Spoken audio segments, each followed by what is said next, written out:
At night when the stars light up my room, I sit by myself talking to the moon, trying to get to you.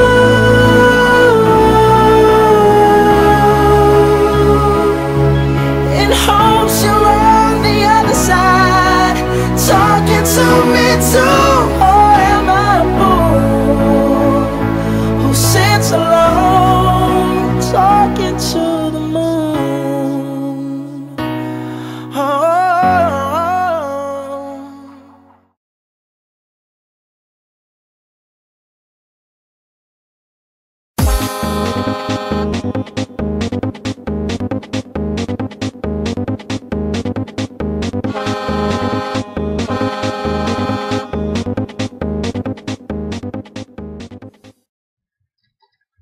Many people have the misconception that the moon does not rotate.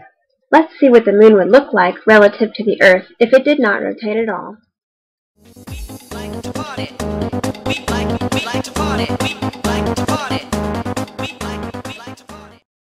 As you can see, if the moon did not rotate, the Earth would be able to see all sides of the moon at different stages of orbit.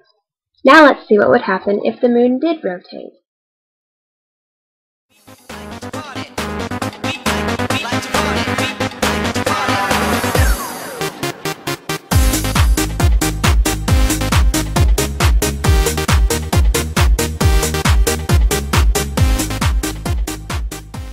If the moon rotates the Earth at a fast pace such as this one, the Earth would still see all sides of the moon, just for shorter periods of time. Given both of these examples, it seems pretty obvious that the Earth sees all sides of the moon at some point in time. So which is it? Does the Earth really see only one side of the moon? The answer is yes. But why and how? The answer is synchronous rotation. What does this big word mean?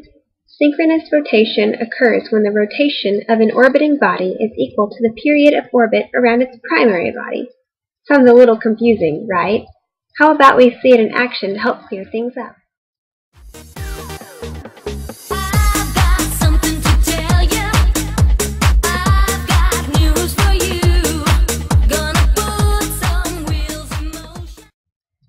Now that you have seen it in motion, does it make more sense now?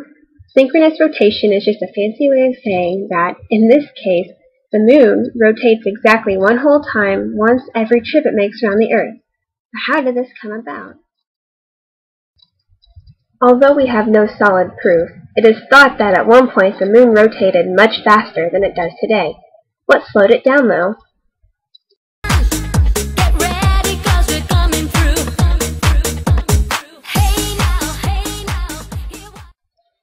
As we know, gravity is a force of attraction. Objects that are closer to each other have a stronger attraction, and objects that are farther away from each other have a weaker attraction. This means that the side of the Earth that is closest to the moon, as well as the side of the moon that is closest to the Earth, have the strongest attraction in the relationship, as shown in the picture with the yellow lines and red arrow. Even though the moon is only about 1/4 the size of the Earth, the force of gravity between the moon and Earth is strong enough to stretch and bulge the Earth, creating our high and low tides in the ocean. This stretching and bulging is seen on the moon as well. As the moon was stretched, it created friction, which in turn slows down the rotation of the moon, just like the friction of tires on the road will slow down a car. The friction continued to slow down the moon until it finally reached synchronous rotation. There is no longer any friction caused by stretching and bulging, and the moon will not ever slow down any more in its rotation.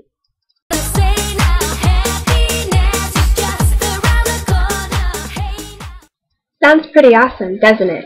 This definitely is not a coincidence, though. Many moons on other planets have already reached synchronous rotation as well, and if they haven't, they will at some point in time. Earth is actually being stretched and bulged by its gravitational pull around the Sun.